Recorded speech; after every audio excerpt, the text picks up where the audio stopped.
Hello, this is Stephen Wallace. Here's my presentation, Owls as Cultural and Collegiate Symbols. Here's some information about me. The short version is, after graduating from college at Rice University, I got a PhD at Cornell. I taught linguistics for several years. I then went to law school and worked many years as a corporate lawyer. I'm now retired. Here's what I look like. I want to talk about visual symbols of colleges and universities. Several months ago, I published a presentation like this on mottos of colleges and universities.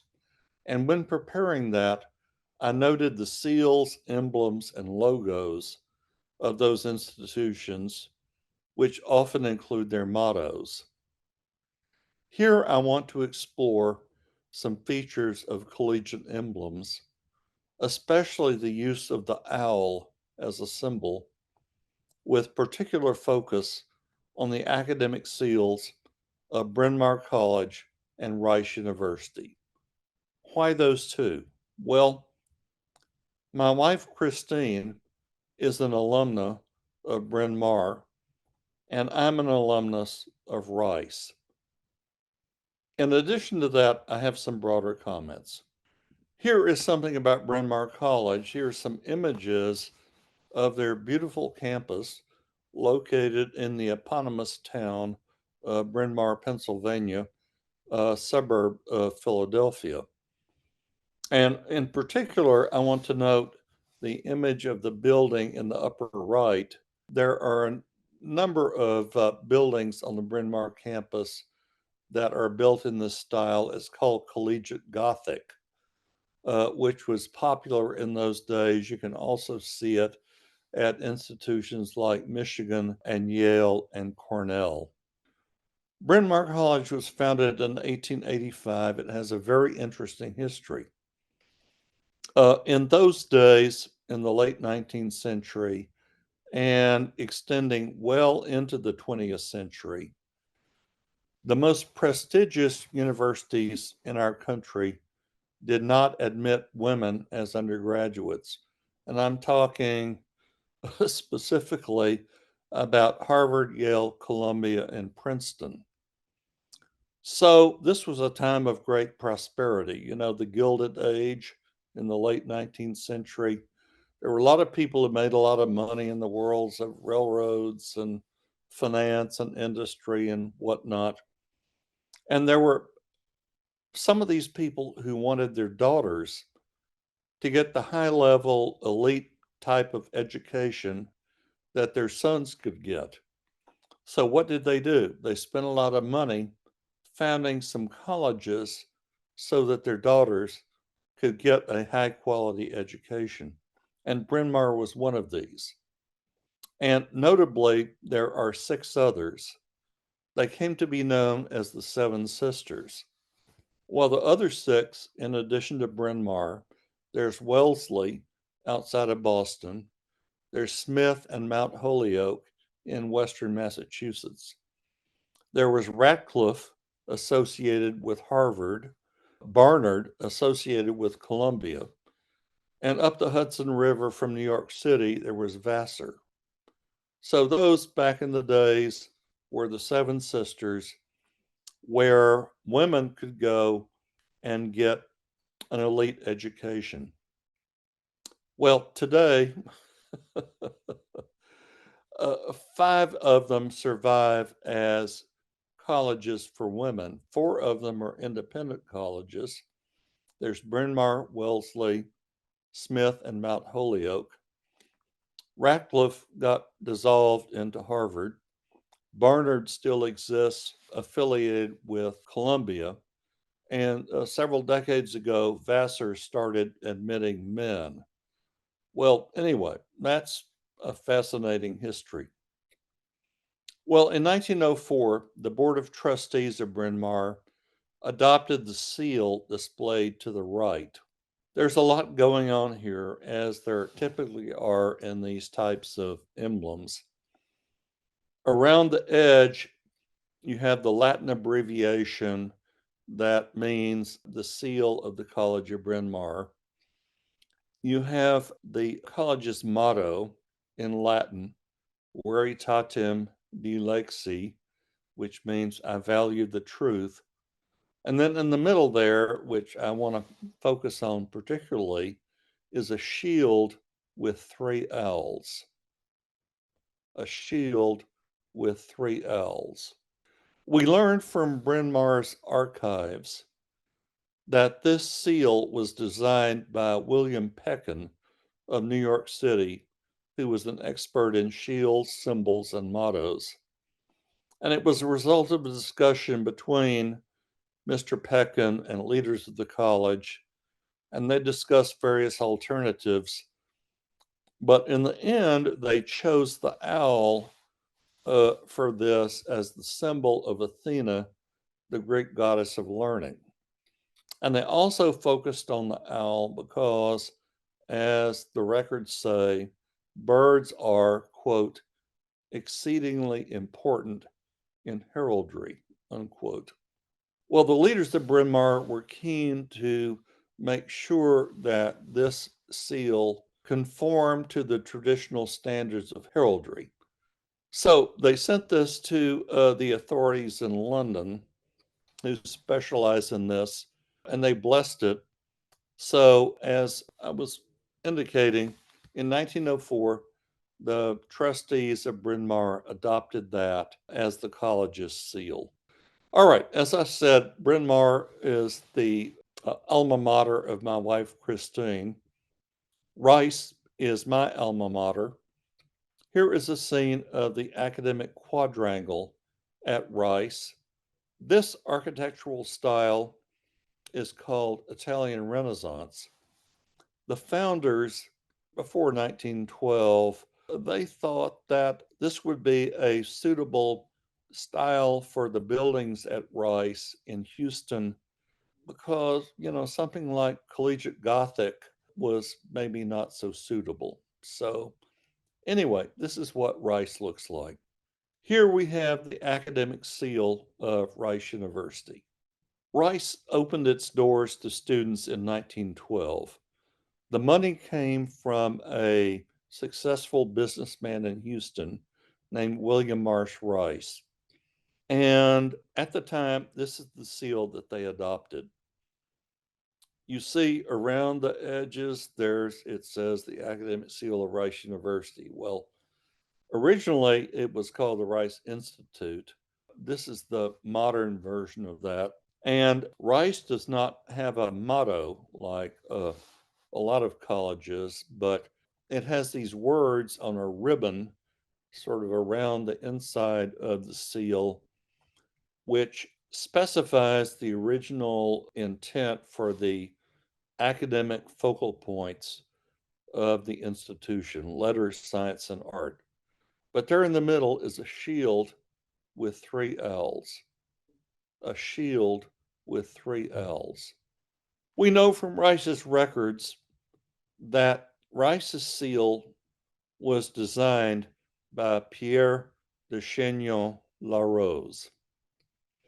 Well, you couldn't tell it from his very French name, but he was an American who was born in New York City. He went to Exeter and Harvard. At Harvard, he cut quite the figure. Not only was he a successful student, he was inducted into Phi Beta Kappa, but he was the editor of a student newspaper, and he was also active in Hasty Pudding. When he graduated from Harvard, he taught there for 7 years. He taught English. He then left that position. He worked in the world of literature and then became a graphic and heraldic designer. And he created the seals of a number of well-known institutions, including the University of Chicago, Harvard's graduate schools. Harvard is unusual in that its graduate schools have emblems that are different from the emblem of the main university. Well, anyway, there are these others, and there's Rice, and other organizations. We also learn from the records at Rice and their dealings with Pierre LaRose. And this is what they say. The Athenian owls on the Rice seal were patterned after a design found on a small silver tetradrachamon coin dating from the middle of the 5th century BC. Here is this coin. It's known in English as the tetradrachm. And here are some photos of this coin. It's the same coin. There's the front and the back. It was first minted a long time ago and produced for some centuries, and it's a very well recognized ancient coin. It went through various designs over the years, but this is one of the early versions of it. On the what's technically called the obverse, or the front side, we have the Athena, and on the other side, we have the owl. Sort of interesting aside, we have this colloquial expression in English about coins, about heads and tails. Well, look at this. The front side has a head, and the back side, well, the owl has a tail. So, what do we make of that? Anyway, Athena, there on the front side, the obverse, is the patron goddess of Athens and the goddess of wisdom. And the owl on the reverse is accompanied by an olive branch. The olive branch is often a symbol of peace. And there are also the Greek letters alpha, theta, epsilon, which are an abbreviation of a Greek word that means of the Athenians. So this is, well, in three ways, symbolizing ancient Athens. There's Athena, the owl, and there are those letters. So here are the collegiate seals, Bryn Mawr and Rice. Particularly, you have the shields in the middle with three owls. You have to look at these collegiate emblems in the context of heraldry, which was specifically mentioned by the people or involved at Bryn Mawr in connection with developing their seal. Heraldry has been defined as a discipline relating to the design, display, and study of armorial bearings, in other words, coats of arms, as well as related disciplines. Heraldry flourished in the United States in the late 19th and early 20th centuries, as many newly wealthy and prominent people sought to establish family lineages and create emblems for themselves. And this practice spread to the many newly founded colleges and universities, which felt the need to create important visual symbols of identity. Heraldry is a long established and elaborate discipline which deals with rich and varied symbolism. In simple terms, the heraldry that we know today, at least in the Western world, goes back to medieval Europe. And one thing I want to focus on, many heraldic emblems feature animals, real ones such as lions and bears, and mythical ones like dragons and unicorns. But birds are also a common object on heraldic symbols such as eagles, ravens, and falcons. Let's look at some symbols here. The one at the top, I'll call it the apex coat of arms. It's the coat of arms of the royal family of Great Britain and Northern Ireland, the Windsors, the family of King Charles III and his relatives. Obviously, there's a lot going on here. There's a shield in the middle. These emblems often have a shield. And there's some figures there in the shield. I'm not going to go into that. There's a crown on top. And supporting all this, there's a lion and a unicorn. And we have two mottos, both in French. The one around the shield, Honi soit qui mal y pense. Well, it means shamed be anyone who thinks evil of it. Well, if you want to understand what that is supposed to mean, you can look it up. There's the ribbon on the bottom that has another motto, Dieu est mon droit, God and my right. Well, think about what that means in the current world. Well, as we know, the Americans revolted against a lot of that and founded their own country.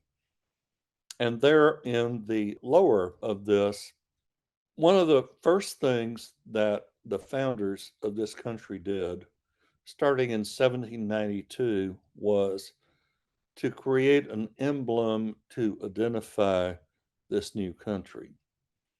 They specifically rejected the concept of royalty or granting titles of nobility. So we don't have a royal family. We don't have a coat of arms.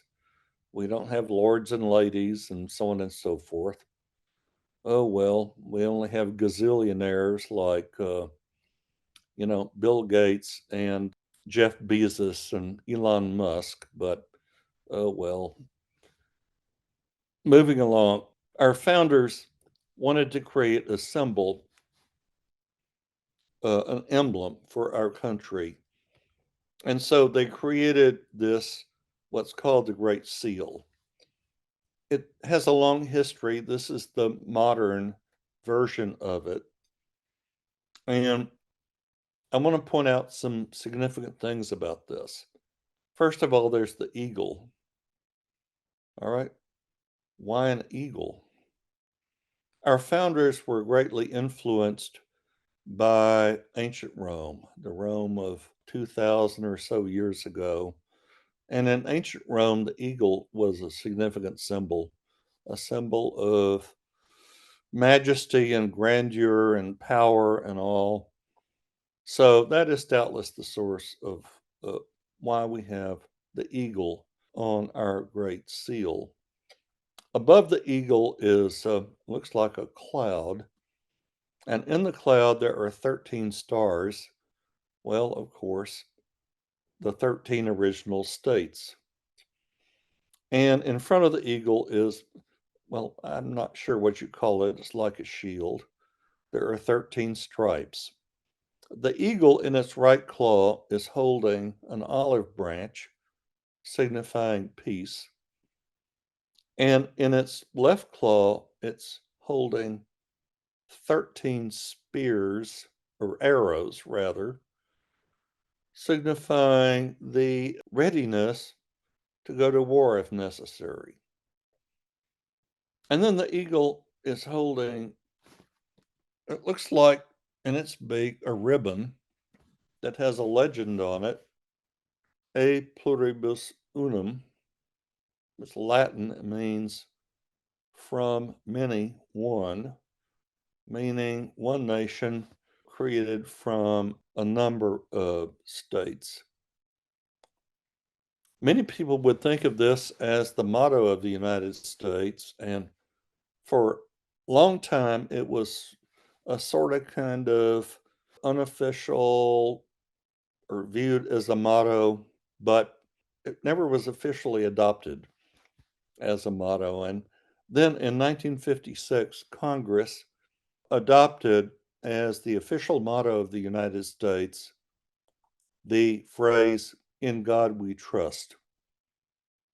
So that is now the official motto of the United States, and you can see it on the back of the $1 bill. What's the point here? These heraldic symbols and these seals of modern organizations which are effectively descendants of these old coats of arms, they often have animals on them, including birds. But from what I have seen, owls are a rare heraldic symbol. Let's look at owls. Owls are one of the birds of prey, like eagles and falcons and hawks and ospreys, and maybe there's some others. What is a bird of prey? A bird of prey has been defined as a bird that pursues animals for food. Well, what do owls eat? There are maybe 260 species of owls, and they're similar in some ways and they're different in some ways. And well, they eat different things. Some are more specialized. There is the fishing owl that obviously goes after fish. And there's some owls who prefer insects. Some of the larger owls also pursue rabbits and possums. But a lot of owls are, well, whatever's out there might be a nice dinner. It could be a mouse, it could be a lizard, it could be a frog, it could be some insects. Oh, well, we all got to eat. Another thing about owls is some of them are active during the day, but they seem to be mostly, if you look across all these species and all, most of them are nocturnal. They work at night. Some other characteristics of owls, well, they have sharp beaks, they have sharp talons, and another big feature is they have big eyes. A lot of people have noticed this. Their eyes, not every species of owl is like this, but a lot of them are like this. They have eyes that are large compared to the size of their heads.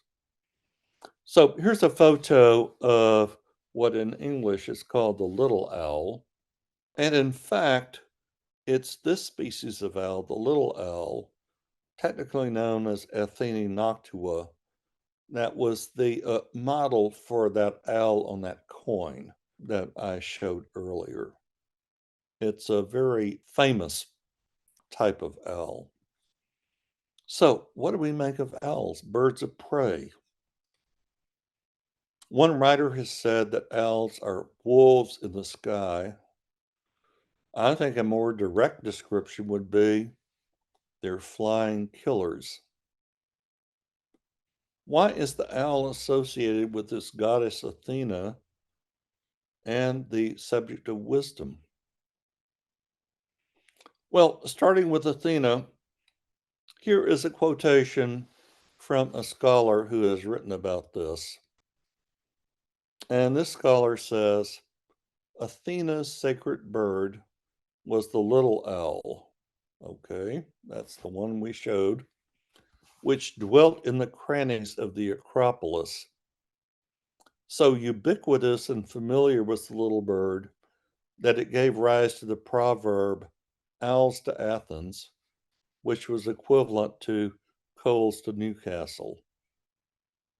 In other words, embarking on a redundant endeavor. The author goes on to say, it was therefore only natural that the owl should become the emblem of Athens and be represented on its coinage. It was perhaps equally natural that it, the owl, should come to be regarded as the familiar of the city's guardian goddess, whose temple shared its habitat. All right, the familiar of the city's guardian goddess. What does the word familiar mean in that context? It refers to a spirit, often in the form of an animal, associated with someone. Halloween is coming up. The black cat is the familiar of the witch.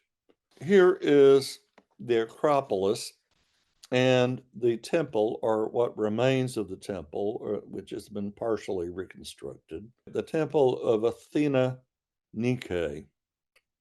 And why is it called that? Well, the brief answer is apparently a long time before there were two goddesses, Athena and Nike. Nike being the goddess of victory. The word Nike in classical Greek means victory. But over time, they kind of got blended together. And so some people say that Nike has become an attribute of Athena. Well, whatever that means. But anyway, here's the Acropolis, the temple, plus, as we have read, the Acropolis is the home of a lot of little owls. Now, the association of owls with wisdom. Some people have believed that the owl was able to presage events. And then Athena's bird, the little owl, is said by some scientific observers to be curious and inquisitive. But let's look at eyes. Here is the image again of that coin, the tetradrachm. Look at the image of the owl that the designer of this coin put on there. The eyes are exaggerated in size. Even though an owl, or a lot of owls, have big eyes, this little owl has really, really big eyes. And I first focused on that, and I didn't really notice the image of Athena on the front side of the coin.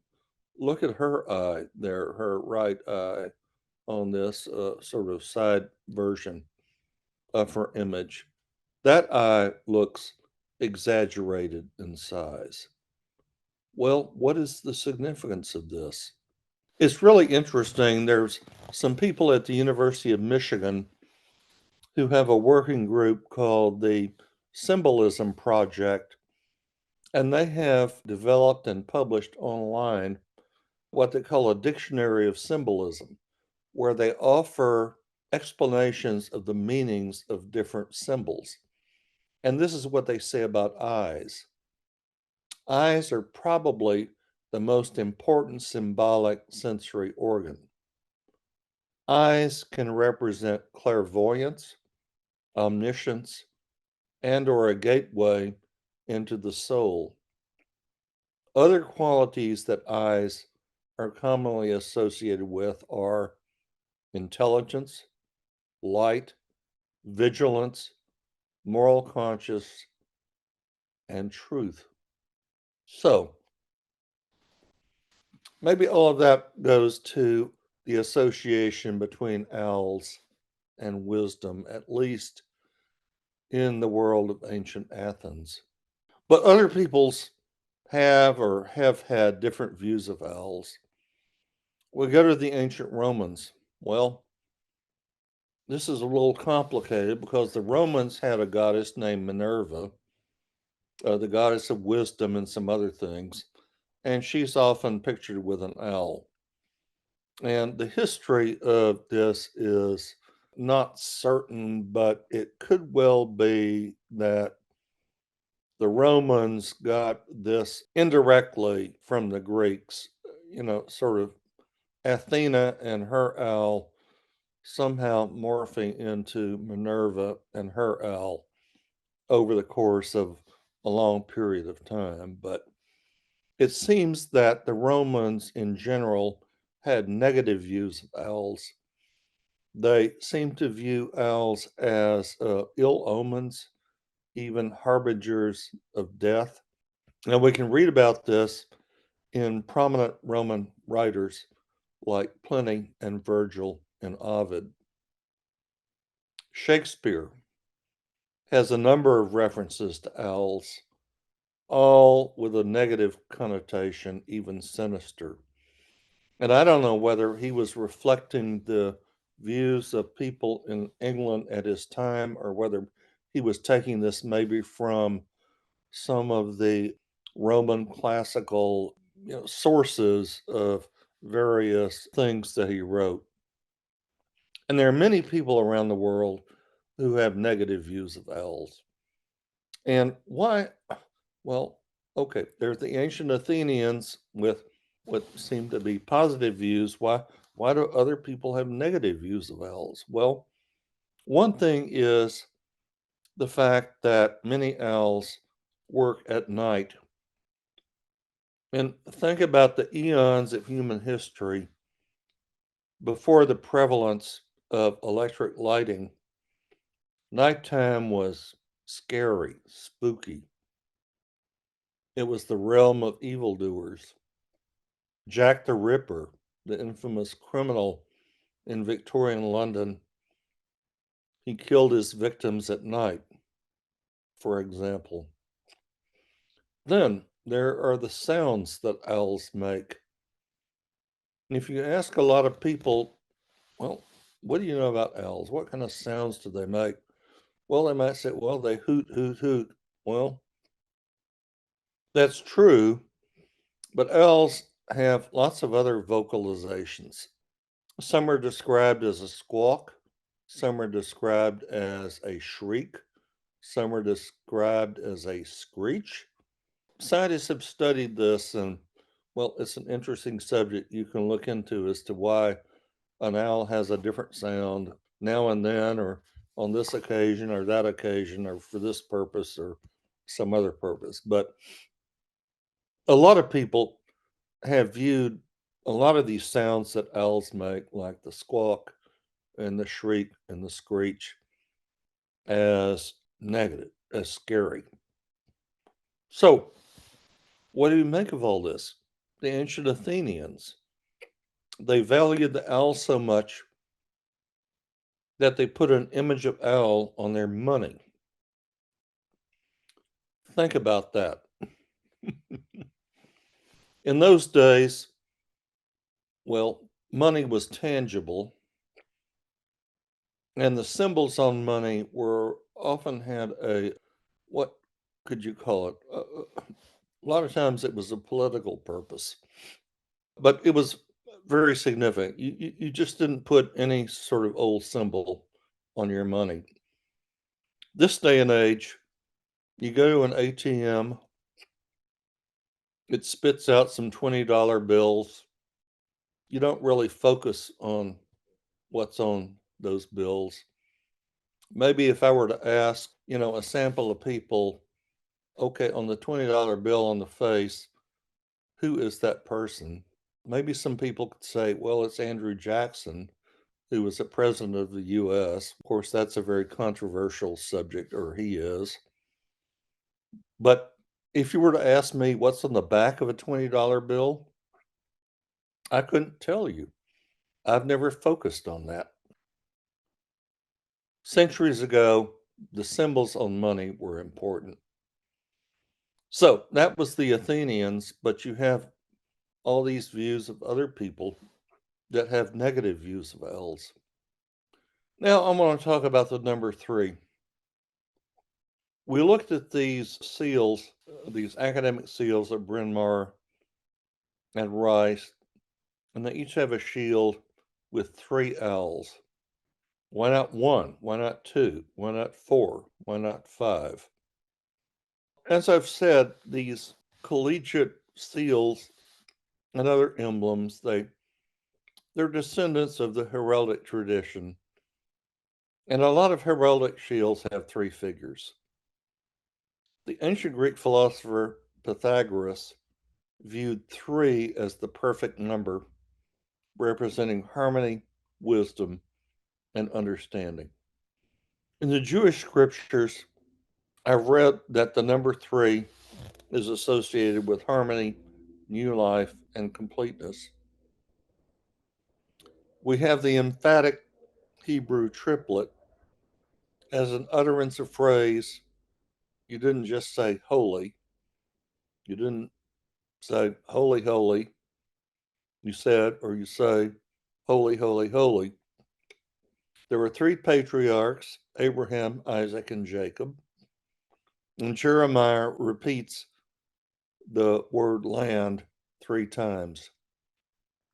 In Christianity, we have the doctrine of the triune God, the Father, the Son, and the Holy Spirit. We have the report that Jesus wrote on the third day. In the extended Christmas narrative, we read that there were three magi, known in common English as the wise men, who came to be named as Melchior, Caspar, and Balthazar, and they presented three gifts to the newborn child: gold, frankincense, and myrrh. Then John the Evangelist tells us that Jesus said, I am the way and the truth and the life. And then Paul, in his first letter to the congregation at Corinth, writes, and now these three remain: faith, hope, and love. And of course, he goes on to say the greatest of these is love. And as we know, this verse is often read at weddings. Other examples of three are government has three parts: the executive, legislative, and judicial branches. Alexandre Dumas wrote a famous book called The Three Musketeers, which has been turned into some successful movies. Many pieces of classical music have three movements: allegro, andante, and allegro. And then we have expressions that have three elements: birth, life, and death, past, present, future, beginning, middle, end. Here again are the seals of Bryn Mawr and Rice with striking similarities. Is this a coincidence or is there a connection? I have not been able to find a connection. Obviously, if there was one, it would have been through Pierre Larose, who designed Rice's seal 8 years after Bryn Mawr adopted their seal, but there's nothing in the record about a connection. I think we just have to leave it as an interesting coincidence. I now want to talk about humans and animals. Since ancient times, human beings have had many dealings with and views about animals.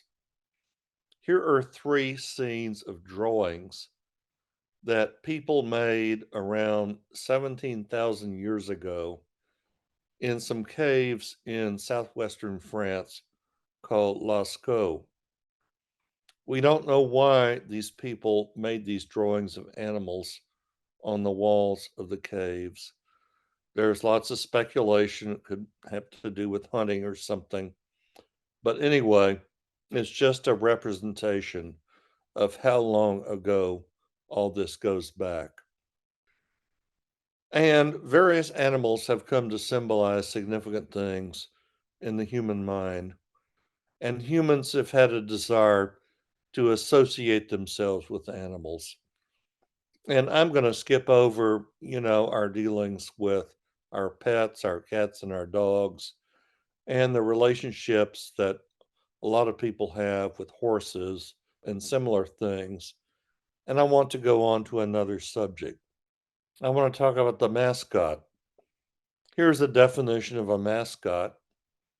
A mascot is any human, animal, or object thought to bring luck.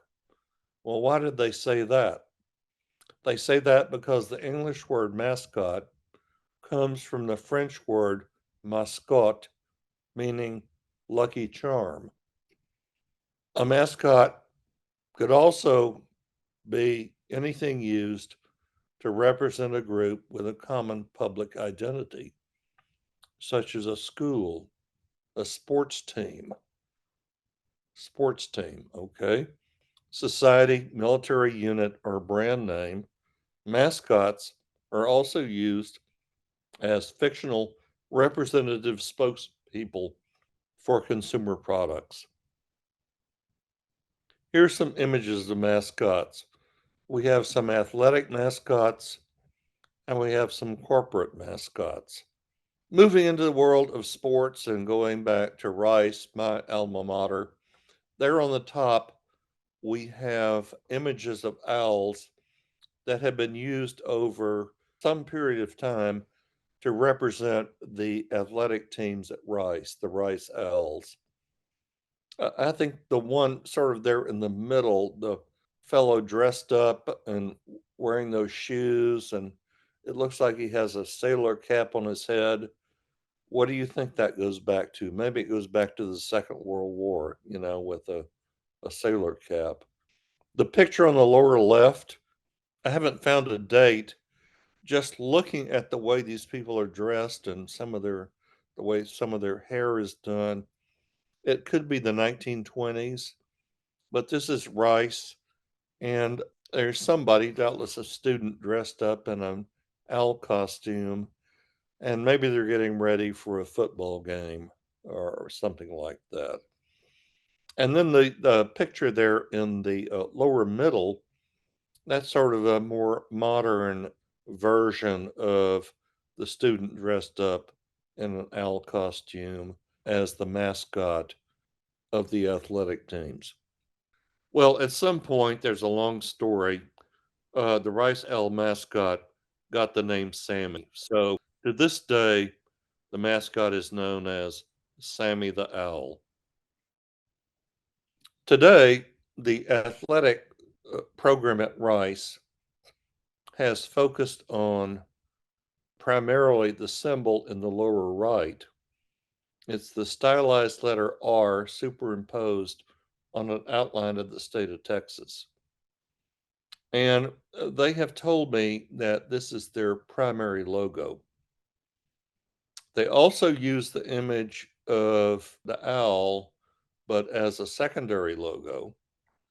And the secondary logo, they say, well, they use from time to time as their creative team decides it might be effective in a particular context. But if you look at a lot of when I say their, I mean the athletic program at Rice puts out, the symbol at the lower right, again, is their primary emblem.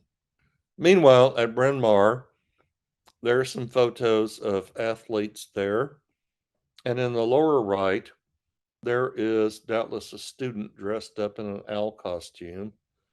And it looks like the owl is holding pom poms, getting ready to rouse the audience at a sporting event. And then there on the top, there is the symbol. Well, they call their team, the Bryn Mawr Owls. It's like Rice, it's the Rice Owls. Anyway, the Bryn Mawr Owls, they have this symbol there. There's the flying owl. If you remember, Rice had, I'm not sure they still use it, but a similar symbol of the flying owl. The wings are flapping, the owl is moving, the talons are extended, the eyes are focused, the beak is ready. We have other owls. Besides Bryn Mawr and Rice, I have found 18 institutions of higher learning in the United States that have the owl as their symbol or mascot. Well, okay, 20 is a certain number, but if you put this in the context of all the hundreds of institutions of higher learning in the United States, it's a small number. I mean, think of all the community colleges and the smaller colleges and universities and the larger colleges and universities and the specialized places that focus on music and art and technology and whatnot. Well, I think 20 is a small number. Anyway, I've listed all these in an appendix to this presentation.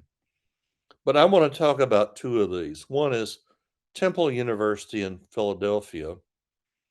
It was founded in 1884, a year before Bryn Mawr.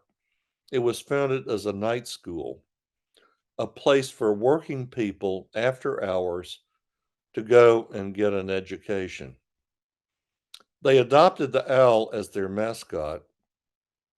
What they say on their website is, well, we had nocturnal students and we needed a nocturnal animal. So today, this is what they call Hooter the Owl, is their mascot. And there is an image there of Hooter the Owl. It looks like working away at one of their athletic games. Then Florida Atlantic University in Boca Raton, founded in 1961, they've adopted the owl.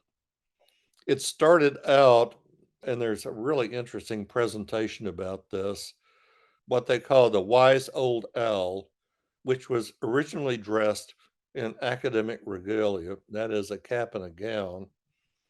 But over the decades, it's morphed into what they now call the athletic Owlsley. So there is an image of Owlsley, the owl, the mascot of Florida Atlantic.